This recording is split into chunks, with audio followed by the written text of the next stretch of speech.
Fantastic turnout. Sorry it's a little bit cramped, but that's just the excitement to come and see this event. So yeah, it's a very special event we've got tonight, and I just want to introduce our rector. He's going to do a little speech about himself, and yeah, so please can we give a warm welcome to Brian Cox, everyone.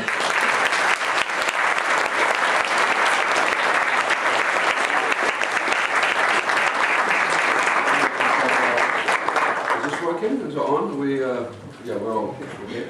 Yeah, okay. Can you hear me okay? Yeah. The reason I'm here, I mean, for many reasons, is first of all, is my capacity as rector, but also this notion of enterprise and what enterprise means. I suppose enterprise has been the marker for my life, really. I was in a position where the only thing I could do was be enterprising. I couldn't do anything else. My background, my sister says, she'll forgive me, was a tough one. It was growing up in the city in the 50s. And I grew up at a time when Scotland was really regarded as North Britain. It wasn't even quite Scotland. It sort of became Scotland again. And I've noticed what I've noticed over the last 50 years is how we've really become a country again. But for a long time we weren't. We were a service industry for basically for our soldiers and what have you in the south. But I think that, and for me, there was, I suppose when I was a kid, the first thing I saw growing up here was the river. And it was the thing I wanted to cross. In fact, my earliest memory was getting lost, actually going to try and find my father. And I left the house and I got terribly, terribly lost, I remember. And I always had this thing of seeking, of getting out, trying to find something, you know, which I suppose is the beginning of some kind of initiative, if you like, or enterprise. And for me, it was trying to find out who I was, you know, where I was going, you know, because it's, you know, life is, what are we going to do? What is this all about? What is this thing that I've been given? And I knew it wasn't to do with Dundee. Ironically, at that time, life has become full circle for me, which is a great thing. But I knew that what I had to do was, you know, I had to find what I wanted, what it was that I wanted. Now, I was very lucky, because I knew from very early on that I wanted to be an actor. I knew that I wanted to be a performer. I think it was partly because I came from a family of unpaid performers in many ways. There were, you know, we grew up in an atmosphere that, you know, that was a fairly happy atmosphere actually. There was a lot of, you know, people used to sing, people used to entertain one another. This was before television, you know, when there were still movies and big 78 records that went round on gramophones, which is apparently how I learned to read.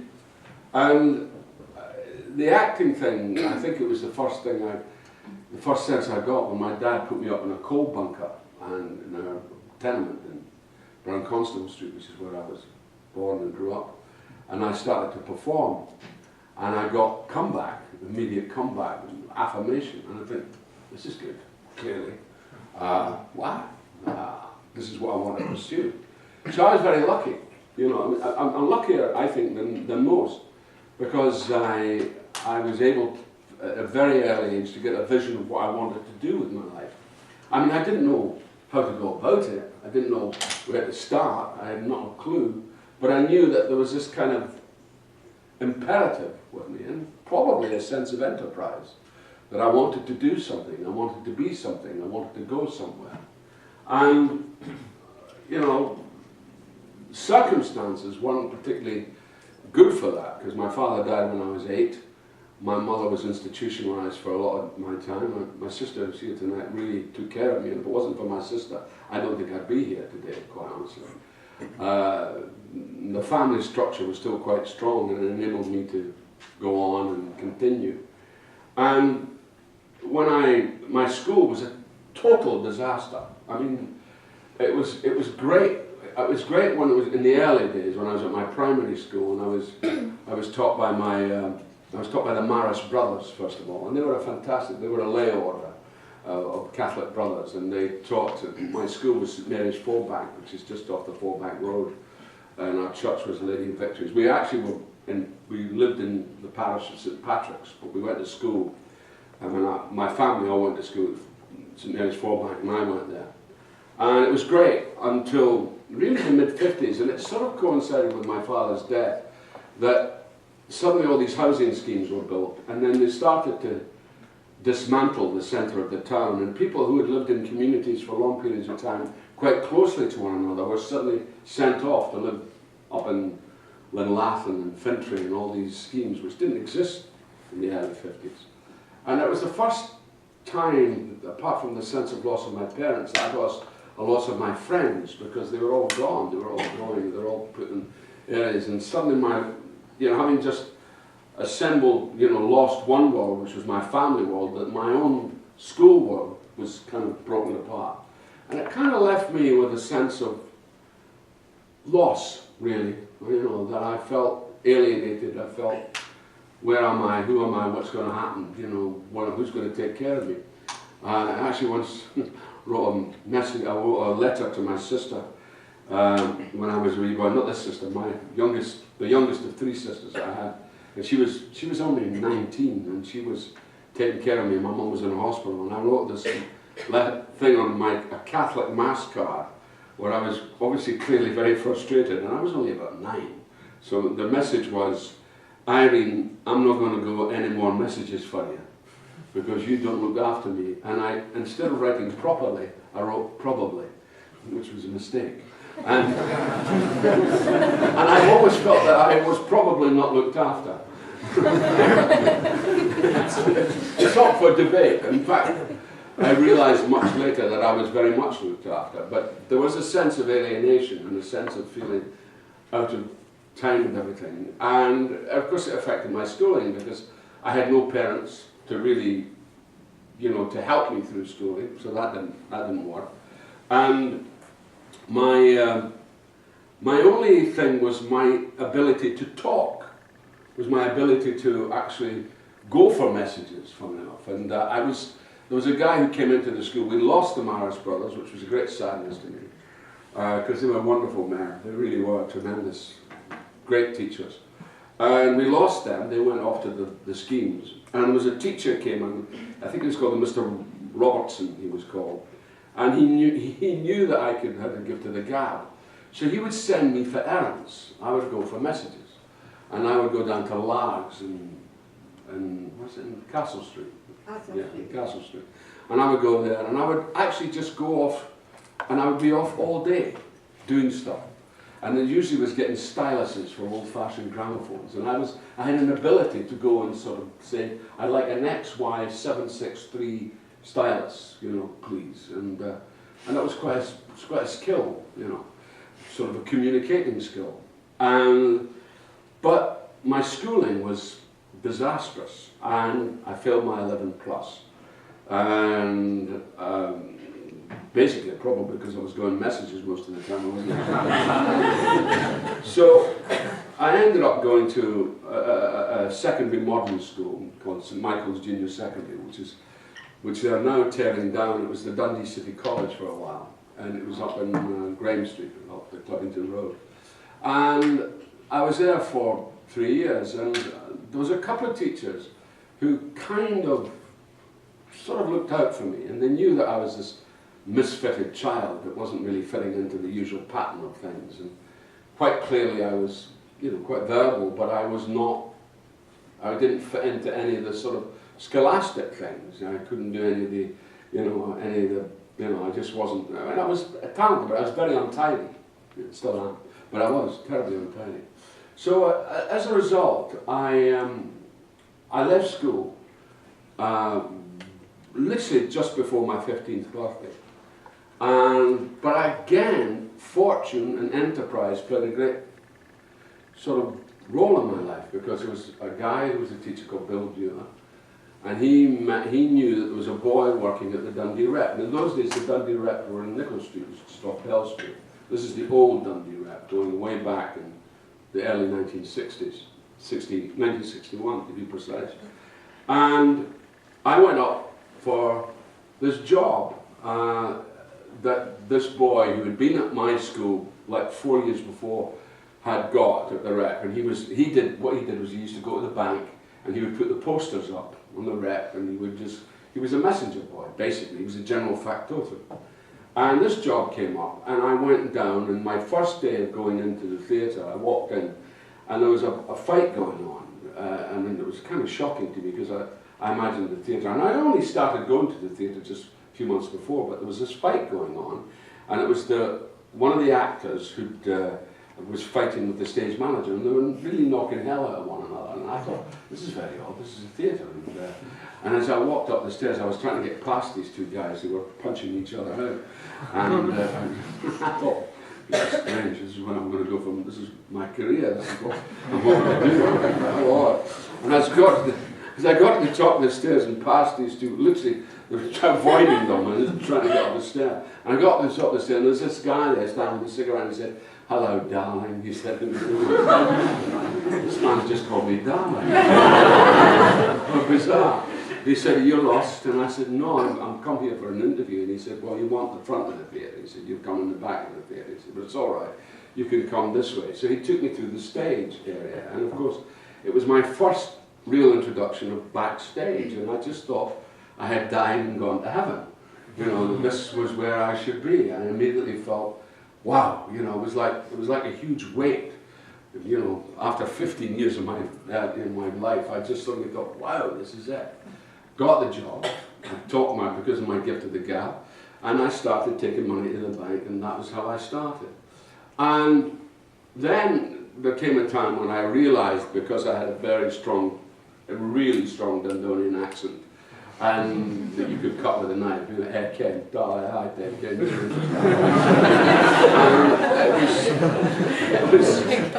It was clear that I had to learn how to speak. So I thought I could speak very well, but I wasn't as good as I thought I was. So what happened was that I went to drama school, and I was very lucky. I was able to work at the theatre. I worked at the theatre for 2 years, so I saw a lot of actors coming in the theatre, and I saw people who I thought, wow, you know, there are people who are, you know, really good, people from RADA, people from various, but there was one group of people that always had a kind of work ethic, an ethic of how they prepared to do things, in terms of how they prepared vocally for a performance, and you would do these warm-ups. And I was 16, and I was invited. One of the teachers from the school came up and did a workshop with the actors who were in the company, and I was invited to take part in it. And again, it was like a revelation to me, and I thought, this is where I want to go. I want to go to that school. And she was a woman called, she was called Kristen Linklater, and she was a voice teacher. And her father was a very famous writer from the north of Scotland called Eric Linklater, and her brother was Magnus Linklater, who became the editor of the Scotsman at one time. And so I decided this is the school I went to. This is the school I was going to go to. So I applied for LAMDA, and I went to LAMDA, and I got in. And I had no formal education whatsoever. But the one thing I could do was act. And I knew I could act, you know. How good an actor I was, that wasn't in debate. It was just I had that imperative to act. But out of that, I got into drama school, and I suppose the main kind of initiative of my life is to use things that have given me other things. And acting for me has led to so much, and it's finally, you know, led to being the rector of Dundee, which is, I've come full circle, which for me is kind of amazing that here I am as rector of Dundee University, and it's the last place in the world that I ever thought. As I say, I used to look at the Tay and I couldn't wait to cross it that way. I now look at the Tay the other way and think, oh, I'm going home. And it's such an extraordinary sensation, because it was a sensation I never expected would happen to me. But throughout my career, I've always used the moment to take me somewhere else. Like when I worked in there's many examples of it, going to America for the first time, getting into movies for the first time, my teaching, which I started at a very early age, you know, where I was asked by somebody who I never thought liked me to go and teach, and then I took that initiative, and that opened up a whole other life for me, and I started to do, in the early years ago, I used to do a lot of videos for acting and stuff like that, which for the BBC. And then later on in the 80s, you know, after I had established a career and I was playing classical roles at the Royal Shakespeare Company, I got involved with the first international exchanges, getting back to teaching again, but it was to do with acting. And I worked in Russia in the late 80s, in the Glasnost period, and that was, again, where there was an initiative that happened there, and there was a sense of, very strong sense of enterprise, which was to do with, because I could see these amazingly talented people who had never been to the West. You know, I remember, you know, but they were so passionate and so incredibly well trained, and these were the actors from the Moscow Arts Theatre School, which is where I ended up working in the late 80s. And they were this remarkable bunch of young men and women. And I was very privileged to given the opportunity to work with them and do Shakespeare with them. And I finally arranged for them to come to London, and they'd never been to the West before, and this was the beginning of the sort of things that have started now. It was the first of exchanges and people coming to work from abroad, and it started with these students. Because I remember the first time, because they had, you know, they lived in very difficult conditions. And I remember the first time I brought them to a supermarket, because we brought them to London I managed to get the rehearsal rooms of the RSC, and I brought them to London to study with various directors and voice teachers and people who were, you know, Shakespeare was their kind of subject. And when they came, I was very concerned about their health, because none of them ate greens when I was in, I mean, the food in Moscow at those days was appalling. I mean, just unbelievable what people ate. I couldn't believe it. It was very hard. But it's a great place for a diet. I mean, I think I lost about 2 stone now. And I brought them into a supermarket, and I always remember they all stood in the corner of the supermarket like this, and looking at all this stuff, and I said, well, go on. And they said, where do we start? Where do we start? And I said, well, you get food, you know, this is, I said, but what food do I get? What do I get? And it was quite extraordinary to realize that there was a whole culture of people who didn't know, because they had no thing like choice. There was no choice, you know, there was no, you just were told what to have. There was that bread, there was this, and that was it.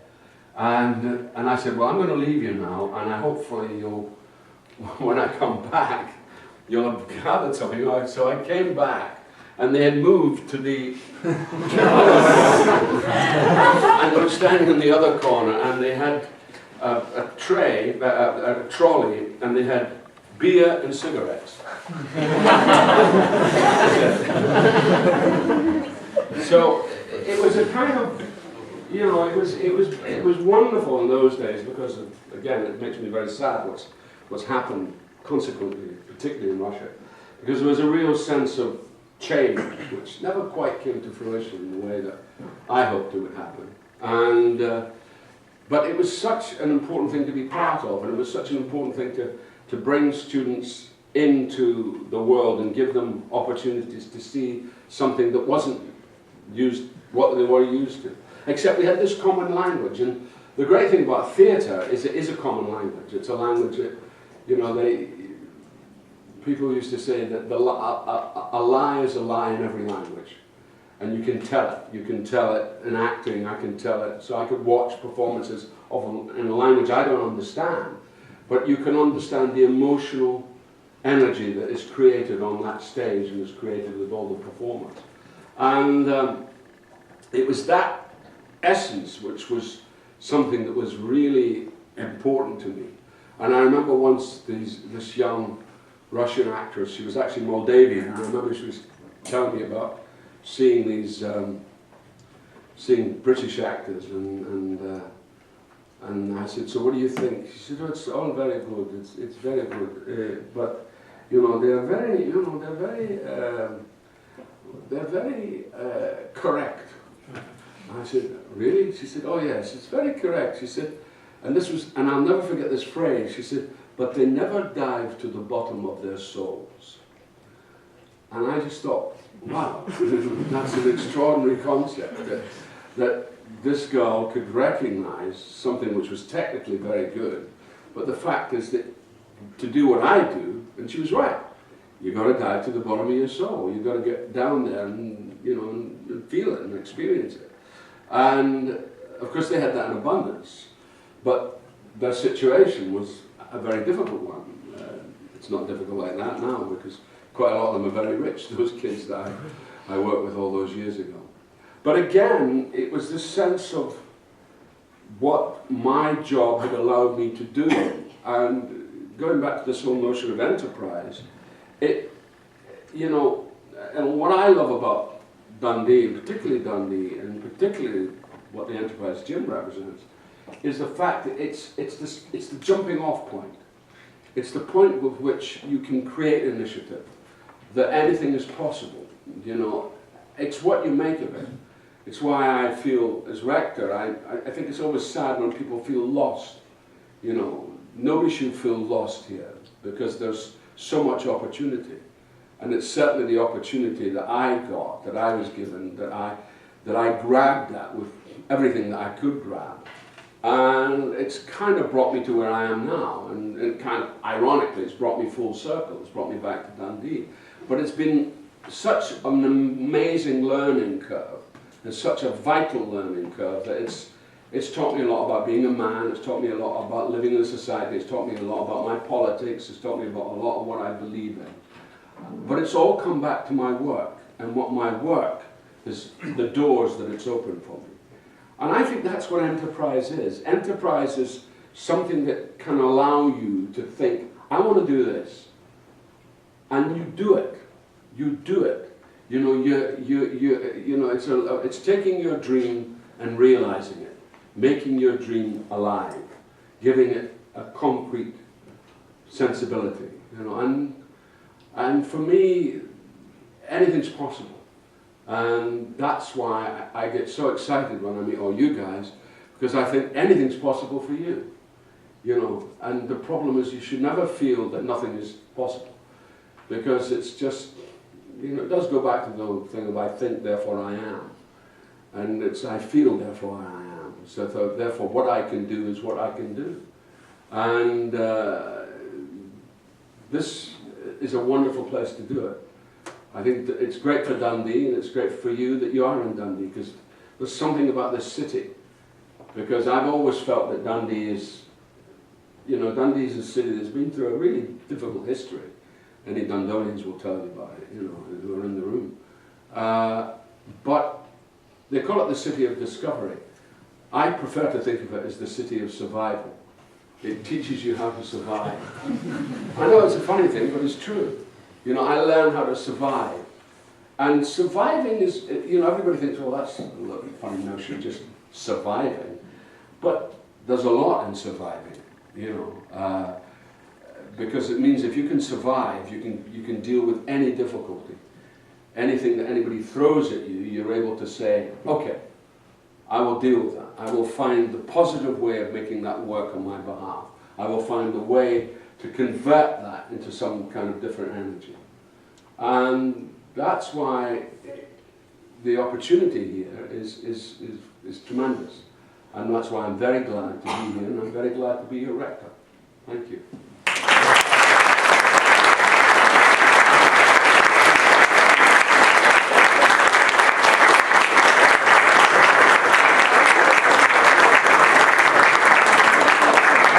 That was fantastic. You certainly have the gift of the gab, as we would say in Dundee. We're going to move on to the questions now, and there's been a lot of interest around this, so apologies if your question doesn't get asked, but we've just tried to pick the best of the bunch. So yeah, we've got on with these questions. And I'm sure you've done this kind of thing 100 times. I've only done it once before, and that was this morning in front of the mirror. You're going to have to bear with Well, you've me. got to start somewhere. You're going to have to bear with me on this. The mirrors are very good. Don't underestimate mirrors. So really, the first question that we've got is, how would you define your role as the rector of Dundee University? Well, I very much felt that, you know, when I became rector, the idea was broached to me that I should become rector, I looked up to see what the definition of rector was, you know, and I know it's a kind of, there's a profile element to it, and certainly Dundee, you've had pretty impressive rectors with pretty impressive histories like Stephen Fry and Peter Ustinov and Fred Macaulay. I mean, you've had in Lorraine Kelly, you know, you've had a kind of, they're sort of totems in a way, and I thought, well, I could be that kind of rector, and that's okay. I know, in respect to all of those, they were very hard-working rectors, but they had their own, you know, they had their own way of doing it. My thing was that it was about, you know, the Chancellor of the university, the tradition of the Chancellor of the university takes care of the academic life. And the rector is really responsible for almost the pastoral, social and spiritual life of the university. And I thought that was an enormously privileged position to be given. I've always been interested in the well-being of students because it's something that, you know, I know how difficult it was for me when I was a kid to get started, how to get purchase on something, and I did it through my own tenacity. And, you know, and I was quite strong, but there are kids who have difficulties, you know, social difficulties, all kinds of difficulties coming into a world like this. And I wanted to make myself the kind of rector who was available to anybody to talk to, anybody who wanted to ask any question, anybody who needed any help. As much as I could be the conduit by which certain services could come to you. So that was very much the kind of rector I wanted to be. And certainly in the last 2 years, it's been very exciting from that point of view. That's the basis. But the other thing is also the philosophical aspect of how a university shapes itself, and organically seeing the kind of organic philosophy of somewhere like Dundee, and having seen it, you know, when I came here, there were certain problems that had grown. There was a certain, not apathy, but a certain sense of detachment among certain students in the university, and I felt that we were losing a lot of people. There were a lot of people wandering around here who were a bit lost, and I was very concerned that that shouldn't happen. That we should make sure that everybody is accounted for, and that everybody is taken care of, and that nobody's problem is passed over. That we are, you know, and because that creates the life of the university, and also from the university's point of view, we have to be. You know, I'm very, very much concerned that we're all on the same page, that we don't create in the university lots of little fiefdoms, you know, there's this quack over here and that quack over there, because that kind of becomes self-defeating to the sort of spirit of what the university life should be. So I was very, very concerned that those things come into play and remain in play and are available to all, and that was what I felt was my job as rector, and it's something that I've tried to do, and it goes right down to individual cases of students who find it even difficult to go into their exams, you know, and students, you know, because I've had students who come to me who say, I can't do the exams, I can do the coursework, I can do everything else, but I can't do the exams, and you have to sit with them through that and say, well, you know, it's the way it is. We'll find a way of dealing with it, and we'll find an initiative that can make you cope with that. I even one student, I actually told them, you know, And it wasn't their subject. Their subject was, I think it was in science, but they were having a difficulty with an exam. And I said, why don't you write about it? I said, why don't you write about what it's like to sit in a room where you don't want to do something? Why don't you tackle it that way, so that you sit down and you just write out what's going through, what it is that's coming to make you stop doing that, what stops you from actually doing it, and the terror. I said, describe in deep, vivid terms the terror that you're going through. And of course it's a wonderful therapy in a sense, because it makes you deal with your devils, deal with your ghosts. And we all have them, you know, we all have these ghosts, we all have these things that are monumentally difficult for us to deal with. And of course, you know, they're never going to go away, and when they do go away, new ones come on, you know. That's, I'm afraid, is life. But it's very good to be able to know, just find mechanisms where you can tackle these things. So that was also my concern, was to try and share problems, you know. And I do believe that a problem shared is a problem divided, you know, that you actually are able to kind of, you know, work out just how you cope with things. And it's the coping mechanism is sometimes what freezes up. You know, a young student coming here and walking in here for the first time, they can freeze so easily. They can take a year sometimes. Now the irony is that in our modern society, unfortunately, life has moved so quickly now. There isn't the time for you to take a year for your first year to get through the university. I mean, you will, if you have to take it, you have to take it. But we like to try and speed that process up for you. We like to try and enable you to actually come to terms with being a student a lot more quicker than, you know, there's an organic time, and that's to be respected and understood. But it's always awful to see somebody who is lost and who does need they need handholds. Yeah. They need to be able to sort of say, how do I get over this, and be able to show the possibility. And there's always ways of dealing with things. Yeah. And that's what I firmly believe is my job as Rector. Yeah, and you really are doing a fantastic job of that. You really are there for us. And apart from me always asking for your time, are you enjoying it? I do. I mean, I love it. I mean, I really love it. I mean, I feel extremely privileged and extremely honoured to do it. I mean, the problem is I wish I could spend more time with it. Unfortunately, I have to earn a living, you know. And you know, like this week, I've been really tired because there's a lot going on this week, and it's all kind of disciplines coming at you, you know. The other day I was doing, you know, this new initiative for arbitration in the law department, arbitration on petroleum companies and dealing with that, and then you're dealing with God, what else? You're dealing with students, enterprise gym. You're dealing with students, grants. You're dealing with students who want to go on who can't find money. How do we find money for them to do their masters? You know, every day there's a different problem. You know, there's a different thing that comes up, and we have to look at it and find out the routes that we can explore. Yeah, sure. Sure. And in terms of us students, what do you feel are the main challenges for students in becoming successful as you have? Well, the main challenge is the biggest challenge is always yourself. Yeah. You're the biggest challenge. Everything else falls into perspective.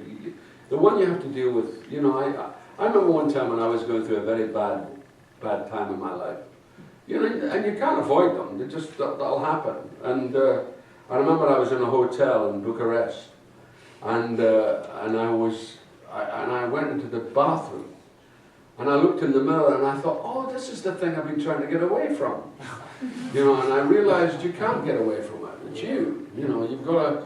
You know, that doesn't. You're still you. You know, no matter where you are, and I think that's always the hardest thing for us. You know, we can be our own best friend, and we can be our own worst enemy as well. And it really comes back to the individual. Yeah, sure. And on your road, your journey, who was your role models, or did you have one of them? I had a lot of role models. I had a lot of people who, I mean, I suppose I had a lot of people who were, I mean, because I am an autodidact, you know, self-taught, it was the people who'd been through the similar thing to me that I admired. There was a wonderful Scottish actor who's sadly long dead, so none of you will know who he is. He's a man called Fulton Mackay, and he befriended me when I was quite young. And he was an extraordinary man, funny man, brilliant actor, but a great bon viveur, you know, a lover of life. And he was somebody who inspired me greatly. And then there were people like Lindsay Anderson, who was a film director I worked with, a director called Michael Elliott. I've always been lucky, and in a way, I suppose, losing one's father at a very early age, you're kind of looking for mentor figures in one way or another. And you know, but you look at it in a healthy way, you know, just in a way that sort of, you think, you know, and it's also it's about codes of behaviour, you know, people who behave with integrity and honour, and, you know, and they infect you in the right way. You know. Good. So at the Enterprise Gym, what we try and do is help develop students' skills and help develop their CV. And it's a very competitive graduate market, and the question is how important do you think it is to go above and beyond your degree, and also what is the key to self-promote? That's a big one. That's a big one. I mean, I think it comes back to what I'm talking about really. It's about understanding and valuing self, valuing yourself, valuing who you are, and valuing what you've got, and not being frightened. I mean, I think, you know, and also being able to find the right person to help you over the hurdles. You know, I mean, that's the great thing about man and woman in community. I think community, as I get older, I think community is so important. You know, because so much of the time, the nature of, the danger of autodidactism is it makes you too self-reliant in a way. And that was my weakness for a long time, that I had to learn to trust the community. Yeah. And you realise that usually people are always, you know, there's a wonderful phrase in Scotland called "Old Jock Tamson's Bairns," and it's the great advantage of being Scots, because there is this sense of levelling that we're all at one level.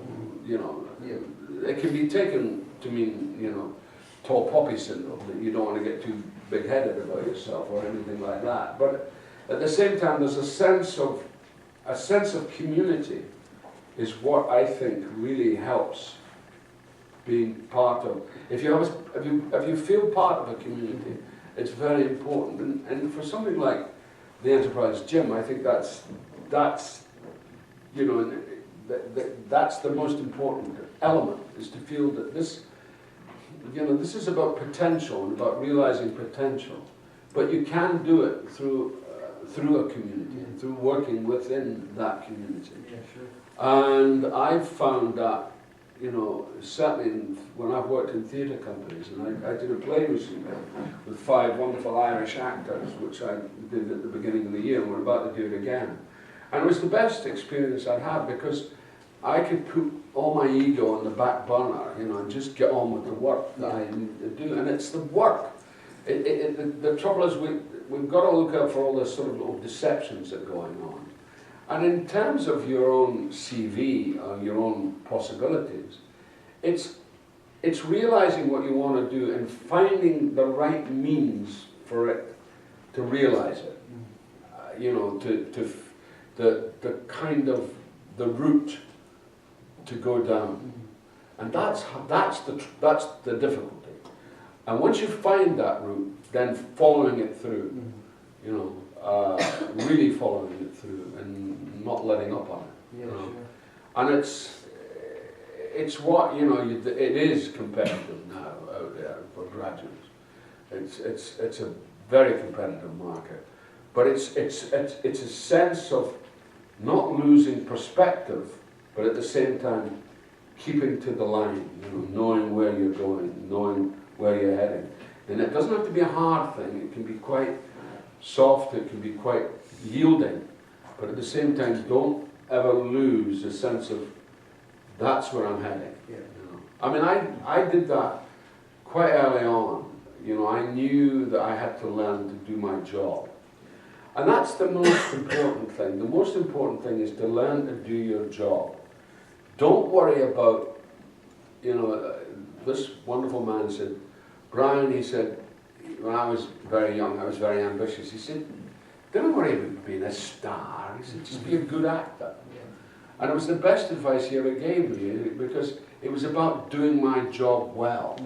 If you do your job well, truly well, and with generosity, and not expecting somebody to pat you on the back and say, oh, that was good. You know, don't look for praise, don't look for success, just do your job. It'll speak for itself. And that to me was a very important lesson. It was like when I realized the demonology of my own ambition and kind of slew that particular demon, my actual career in life took off because I let go of something. And I put myself in a different space. And that's what we have to do, you know. That's how you realize it. It's not by being selfish to the exclusion of everything else. It's by including everything else, but still keeping your path. Yeah. And in your capacity as Rector, taking the University of Dundee as a whole, what would you say are the strengths and the weaknesses? The strengths, I think, are in the, well, I think the strength of Dundee is its campus. I think it's a great campus. Physically, the locale is very good. It kind of focuses everything in a very good way. The weakness will always be factionalism. Little factions that spell up. You know, little fiefdoms that, you know, oh, this is my little thing, this is my little... Because it gets away from the main event. And the main event is the university. The pulse of the thing is the university and the spirit of the university. Because the university is all-inclusive. You know, great universities are about, I include that, and the more you can include, and the more generous you are, the better the university. But as soon as you say, this is mine, I'm not going to share this with anybody. I'm not going to let anybody get into this, I'm going to keep that here. You know, because if anybody else gets onto this, it'll take me off my, you know, it'll take me off my path. And that immediately goes, that kind of creates a neurosis. Now, there's not to say it cannot be successful. Could be successful, but you won't be very happy. You know, you'll, you know, and there's no point in being successful without having a sense of happiness at the same time. It's the inclusive element.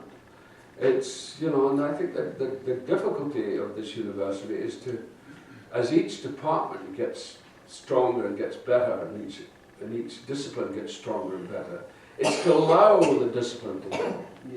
It's like looking at, you know, if a parent looks at its children, it looks at all of its children, it doesn't say, you know, that child, I like this child, I don't like that child so much, therefore I shall concentrate on this child. And I will, no, that happens in families. But the point is, they're all your children. So your responsibility is to all of them, you know, and to realize their individual potential. And it's all about realizing potential. And there's a tremendous opportunity in this university, and I think we've got a really excellent principal. A man who is incredibly fair in that way, and but at the same time, he needs support. And he needs, you know, they don't need the backbiting or the fractionalism. And to be fair, there isn't a lot of that in Dundee. But, you know, and also the other thing is envy. You know, just because one discipline is doing well, don't envy it, you know. Just because that, you know, the life sciences is second to none, because there was a lot of that went on when I first came here. Oh, the life sciences have got a balcony. You know, they built this balcony. How much did it cost? You know, did we pay for it? On inquiry, no, the life sciences paid for their own balcony. You know, and the balcony was there for certain people to meet and talk and discuss ideas, and you know, and create new ideas, you know. So that's the other thing, is that is the, you know, that sense of oh, they've got more than I have, because it's, you know, it is even. And you know, you are in the land of all Jock Tamson's parents, so it's the best place to be from that point of view. That's why, I think that's why Scottish education has always done so well, because of that sense of even-handedness that goes on. Well, what we don't have at the Enterprise Gym is a balcony. Do you think you could? Well, where are you now? Because you got moved around a bit, didn't you? Yeah, we're up on the top floor on Air's Place. It would be lovely to have a balcony or a barbecue. Well, build one. If you said that, we can... There's a great guy, there's a guy in television, I don't know if you ever watched Channel 4, there's a guy called Robin McLeod. Do you know him? No, I don't. He builds these homes, or he watches people build houses, and he himself built this kind of place in I think it was in Dorset, and he built it out of an old boat. It was just a room that he could go, and he did this amazing work. But it was a guy who took a vision and realised something. It's a very good analogy or allegory for how you can deal with things. So build your own balcony. We'll do that. And you know, you seem to be, well, you are very proud of your roots, and you know, speaking to your sister before, that really confirmed that.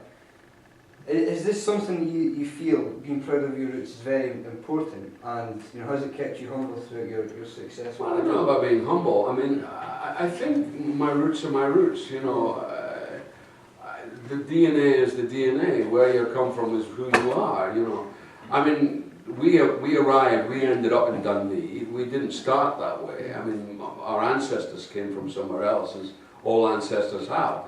They've travelled, they've gone on a journey. But recently I did a thing about, called From the Poorhouse, and it was a discovering about my great-grandfather who went into the poorhouse in the late 19th century.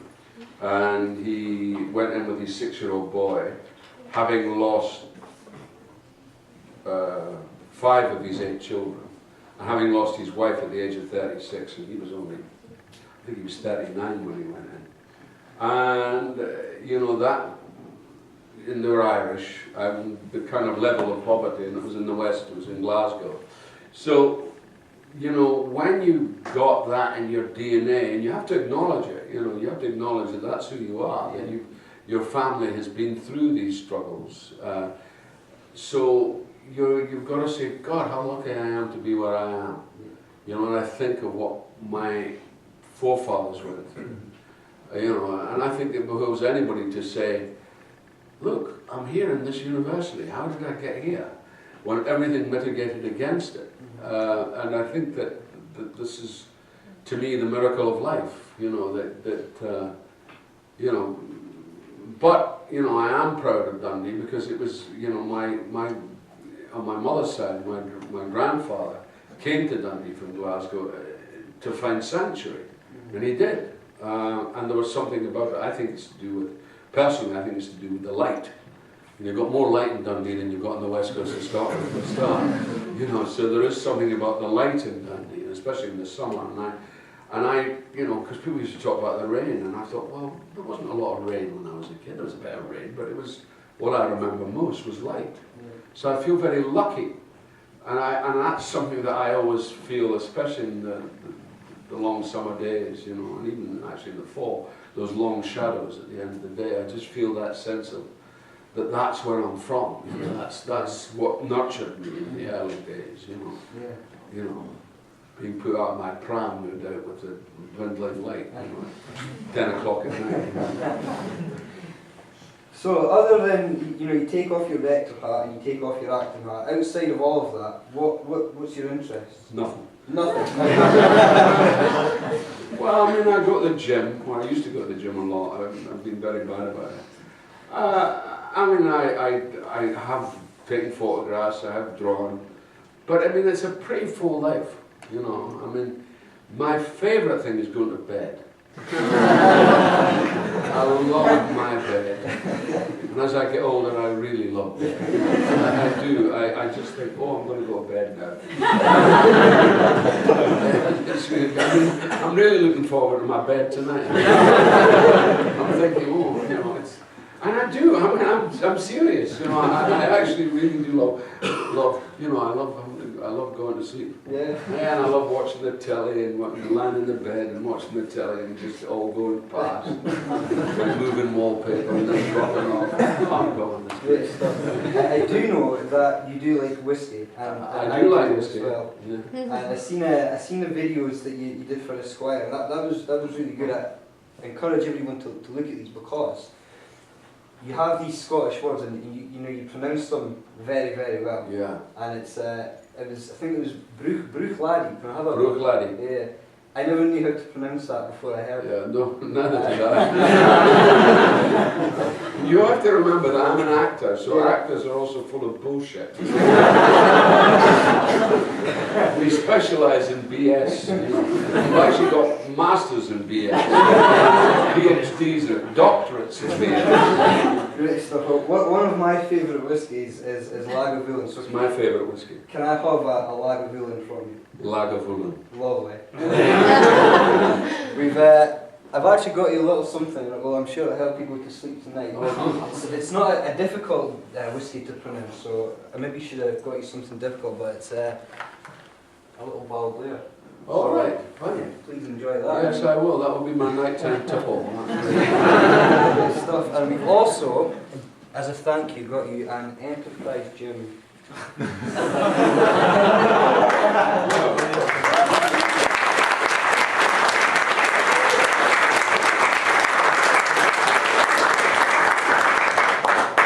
And yeah, open it. There's more. Oh, this is my wanted poster. I see. That's us. All right. Well, well done. You have a nightmare. Don't look at that before you go to bed. No, I promise.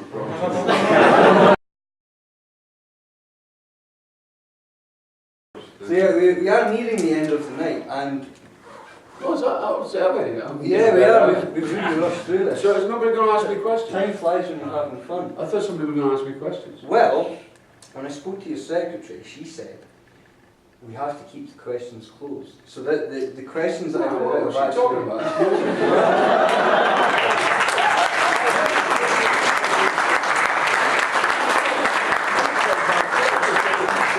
My strain.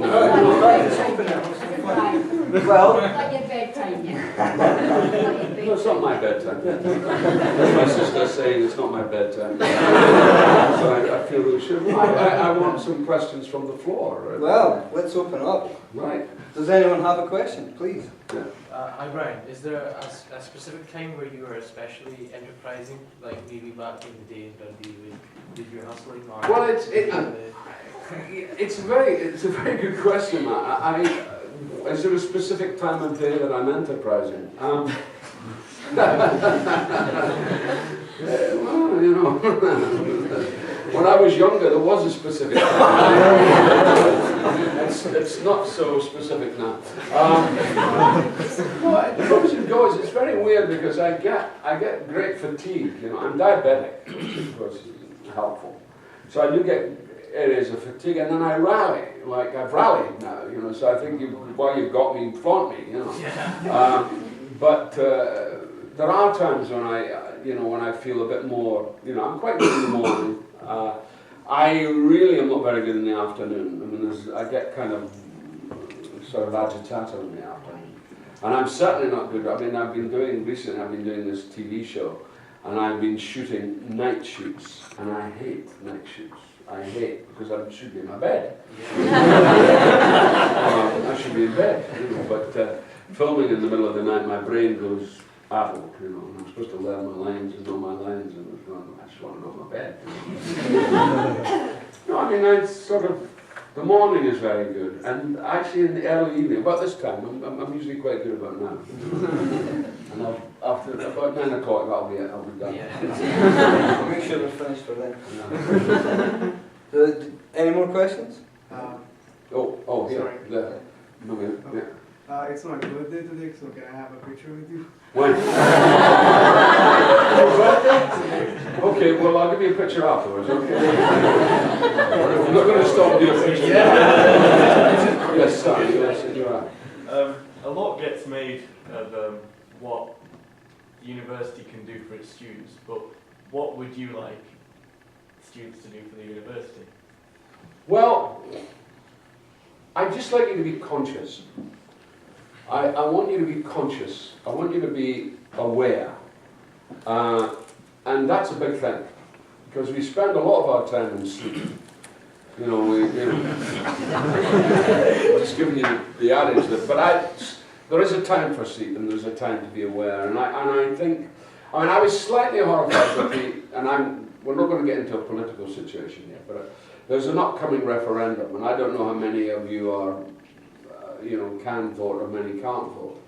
But I do urge you who can vote, to exercise your vote, no matter what it is, even if it's for the Conservatives. Oh, no, we're not voting for the Conservatives, so we're voting for yes or no. But I mean, I do urge you to vote, because I do urge, what I do feel is that I used to think that, I think it is about consciousness, but it's also about responsibility. You know, because if you're responsible to something, you're also responsible to yourself. And I think a lot of times we kind of put things off and think, oh no, I'll deal with that some other time.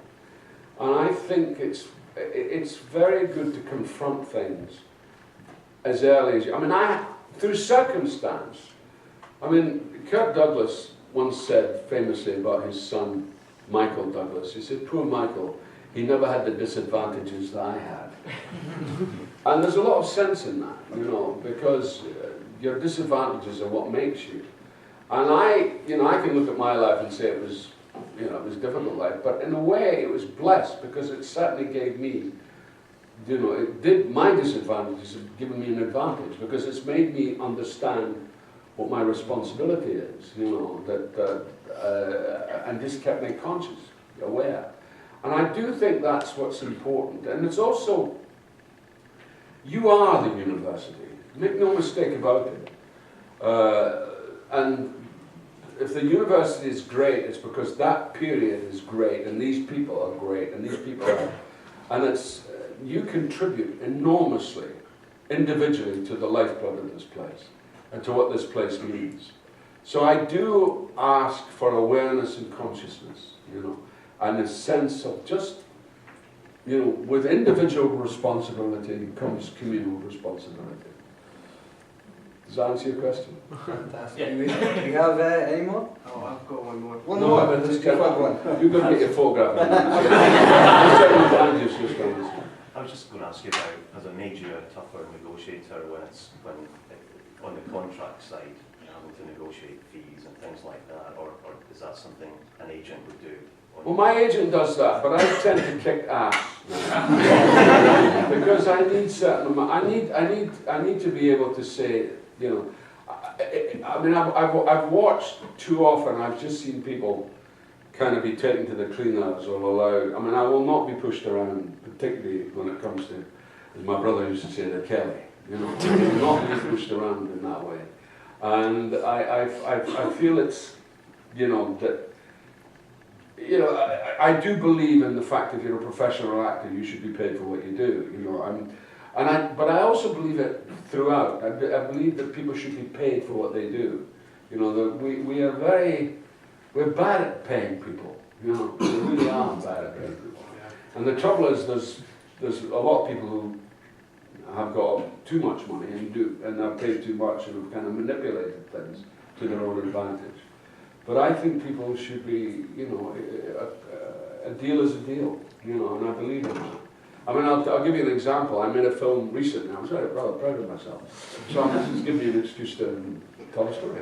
I did a Western recently, and I love Westerns, and I've done about 2 Westerns, and I was playing, funny enough, I was playing the bad guy in this Western. And it was, I won't name, you'll see it soon enough, so you'll find out who he's in it.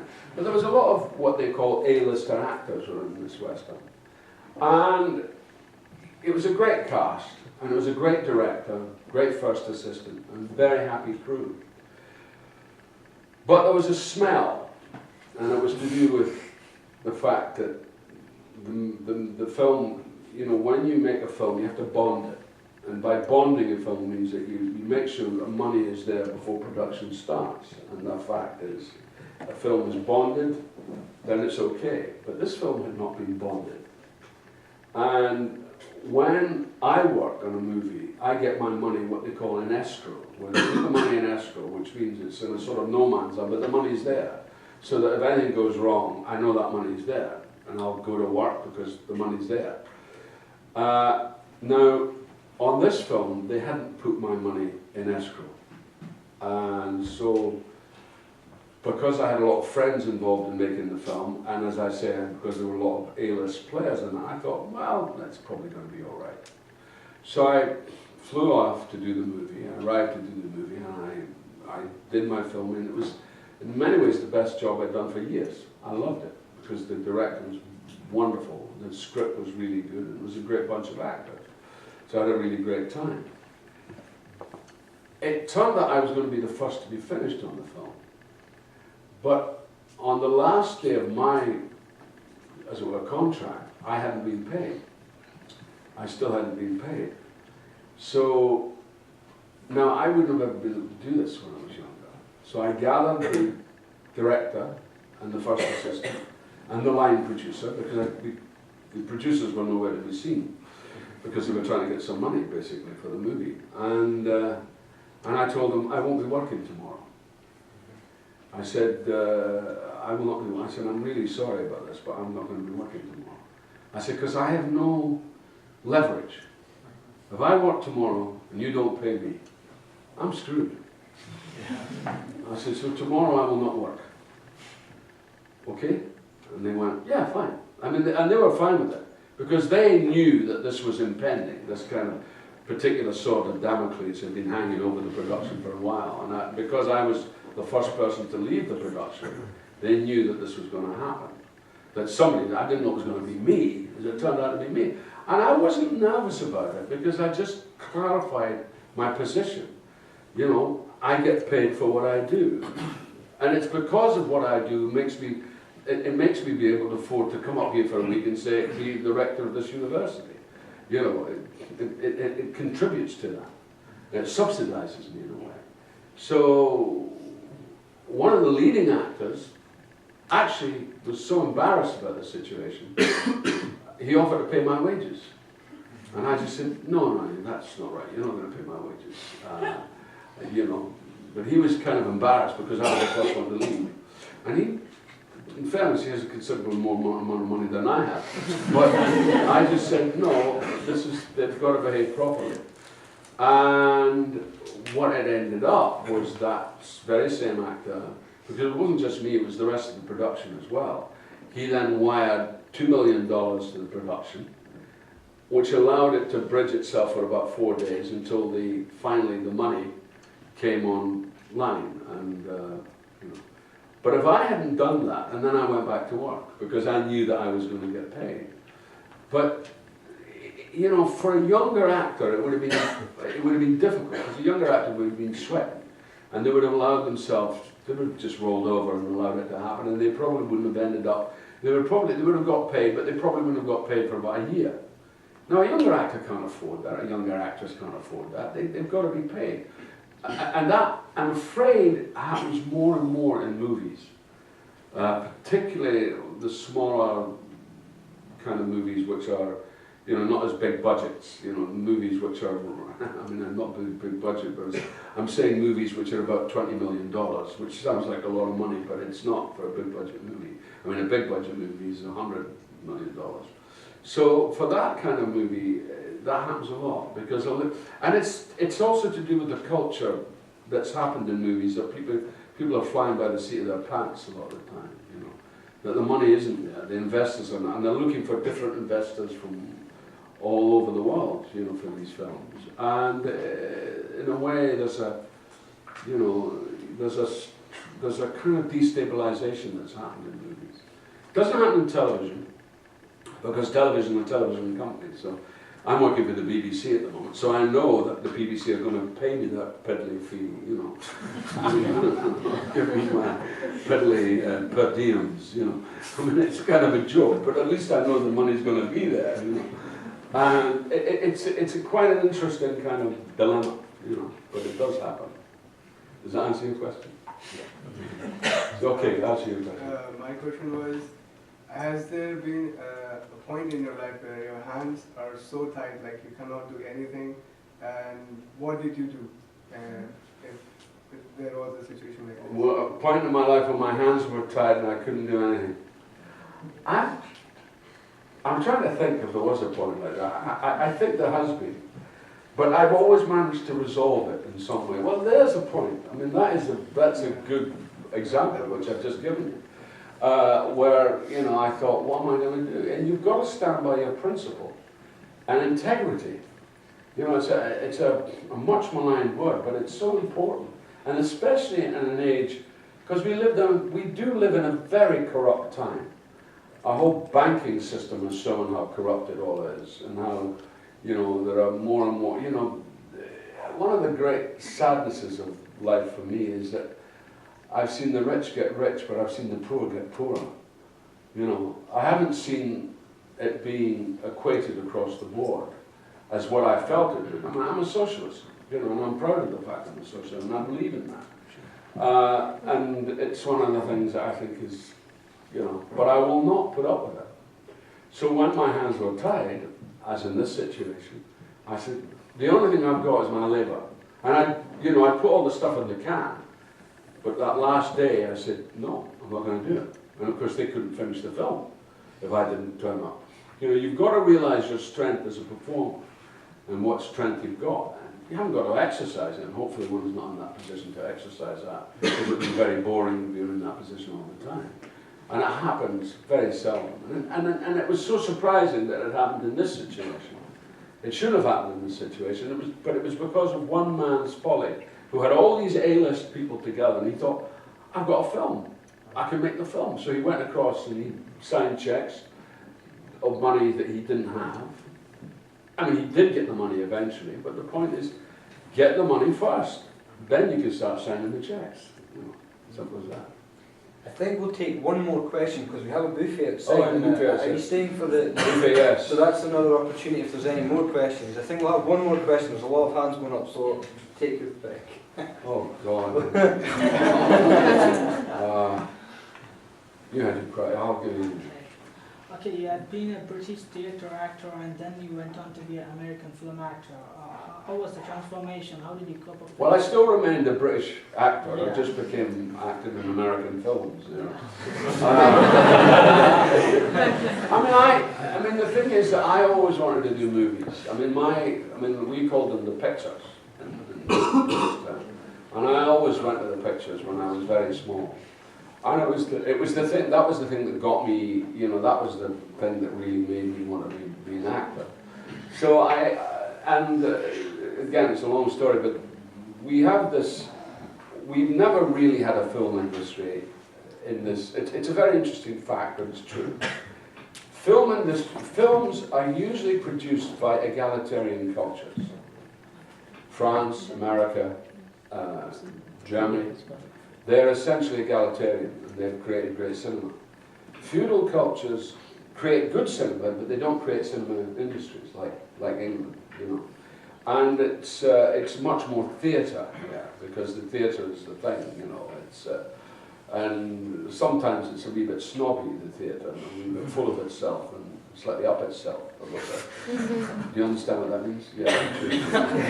And I've always found that aspect of theatre a little bit kind of hard to take, because I believe that culture should be available to everybody. I don't believe it's for an elite or for a particular group of people. And that's what the cinema always represented to me. There were great pieces of work that you had access to. And one of the things that really pisses me off now, and particularly with films, is there are films that we've made, there are films that I've seen that people don't have access to anymore. You know, I mean, you get people, I mean, it's amazing to me that Steven Spielberg and George Lucas complains that they can't get money for their movies because it's all about blockbusters and everything, which they've said, and you go, and I said, but you started it. Yeah. You started it. You know, you were the ones that got off on the start the whole franchise thing, and you've been hoisted by your own petard. Yabu sucks. You know, it serves you absolutely right. And I've always, you know, the old studio system was fantastic. I mean, it was a little dictatorial, if you like, but it was there was a structure for films. It still exists in America to a certain extent, less and less. But television is really where it's at now. I mean, the good work, really the best work, and the best writing is in television. I mean, you can be, probably everybody here is into Iron Man 2 and X-Men 3 and, you know, and Thor 5. And you know, everybody loves that. I mean, quite frankly, I find those songs are enjoyable. I've had a good time doing it. I learned a lot of Kelly out. But, you know, at the same time, they're tedious. You know, they're the same story rehashed endlessly. There's no delicacy, there's no nuance, there's no subtlety, you know. I like, you know, I'm a product of the 50s and the 60s when there were really great films to be made and great films being made, and the 70s, you know. And I just feel that that's what I wanted to do, you know, so, but I actually, coming back to the theatre, I'm so happy to come back to the theatre, because what I love about theatre is the community, you know, it's great. All right, so I'll see you for a cup of tea. You're